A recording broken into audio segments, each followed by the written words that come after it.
আমি সাধারণত কোনো উৎসর্গপত্র পড়ে কখনো কান্না করিনি। আমার মন খারাপ হয়েছে, আমি বিষণ্ণ হয়েছি কিন্তু কান্না করিনি বলা যায়। তবে গতকালকে যে আমি যেটা আপলোড দিয়েছি, এই উৎসর্গপত্রটা পড়ে আমি কান্না করেছি এবং আমি এটা কয়েকশ বার পড়ে ফেলেছি আমার মনে হচ্ছে। আমি ২ দিন ধরে বইটা পড়ছি।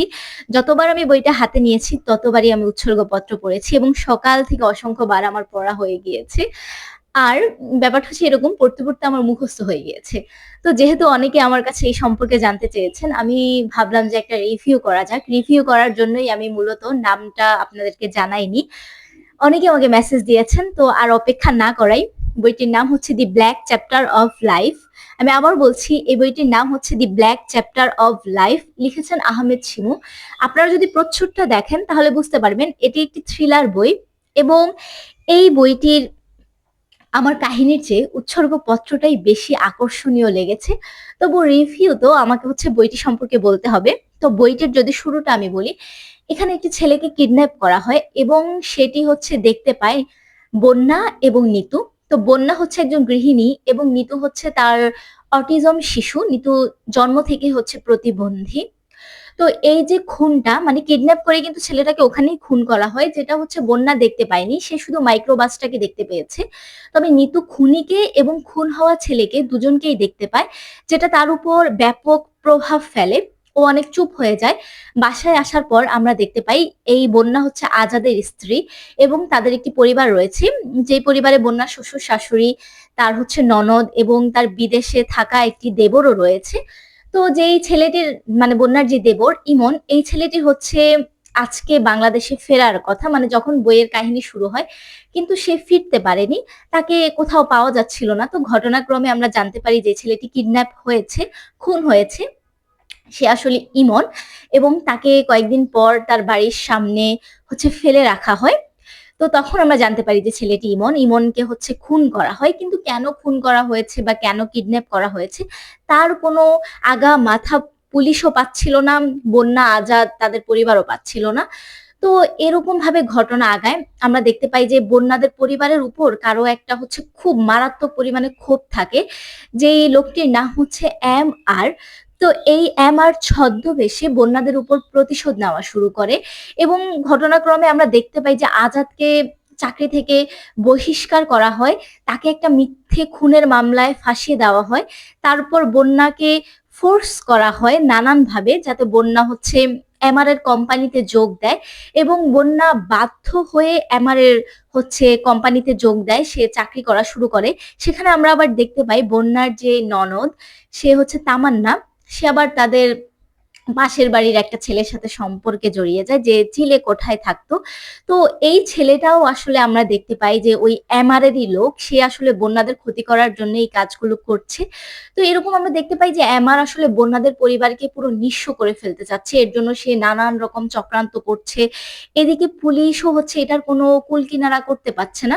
আমরা দেখতে পাই যে ডিআইজি মোশাররফ হোসেন এই কেসটার দায়িত্বে থাকে এবং সে আরেকটা অফিসার রিফাতকে এটার যে বন্যাদের পরিবারের উপর নজর রাখতে দেয়। তো এভাবে কাহিনী আগায়, বন্যার সাথে নানান রকম ঘটনা ঘটতে থাকে এবং ধীরে আমরা জানতে পারি এই এমআরটা হচ্ছে মেহেদী।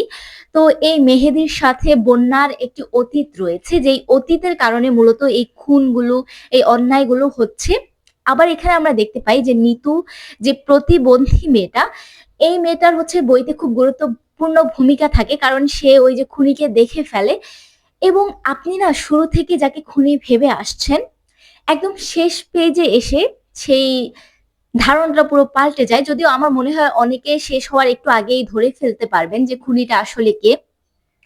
কিন্তু যাই হোক, একদম শেষে গিয়ে লেখিকা হচ্ছে আমাদেরকে চমকে দেন খুনিকে হচ্ছে এক্সপোজ করে, যেটা অনেকে ভাবতে পারবেন না বইয়ের শুরুতে যে এ খুনি। হয়তো ভাববেন যে এমার কোনো হচ্ছে প্রতিহিংসা, মানে চরিতায়ও প্রতিহিংসার জন্যই মূলত এই খুনটা করতে থাকে, খুনগুলো করতে থাকে, বন্যাদের পরিবারকে ফাঁসাতে থাকে।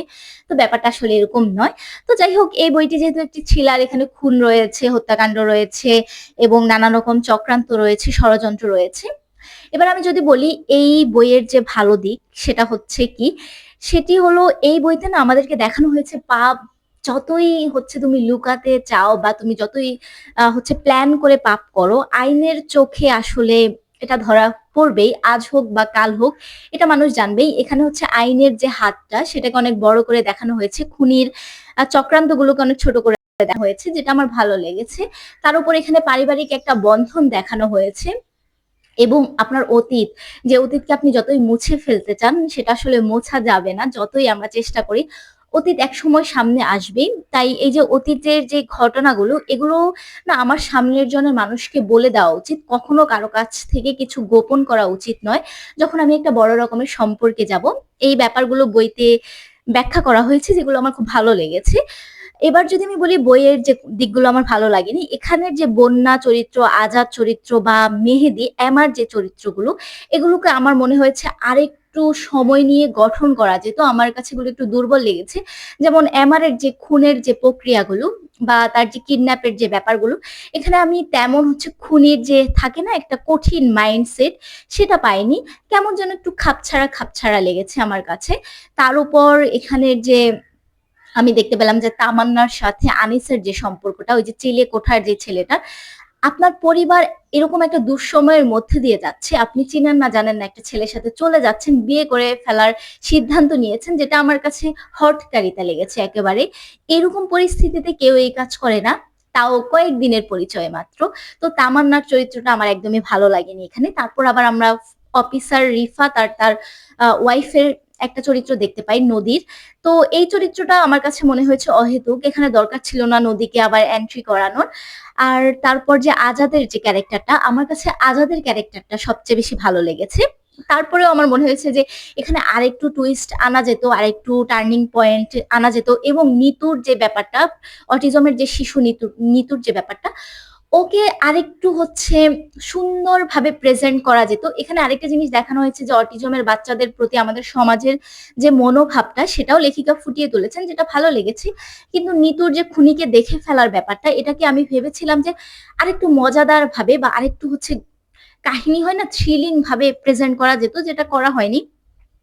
তো এগুলো আমার ভালো লাগেনি। কিছু জায়গায় প্লট হোল রয়েছে।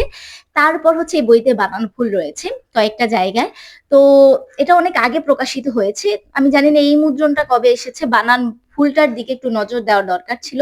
তবে আমি আসলে সবকিছু ছাপিয়ে এই বইটার কোনো দোষ ধরতে যাচ্ছি না। আমি বলব যে এই যে উৎসর্গপত্রটা, এই উৎসর্গপত্রটা সংগ্রহে রাখার জন্য হলেও আপনারা বইটি কিনুন। কারণ এত চমৎকার উৎসর্গপত্র আসলে সবাই লিখতে পারে না।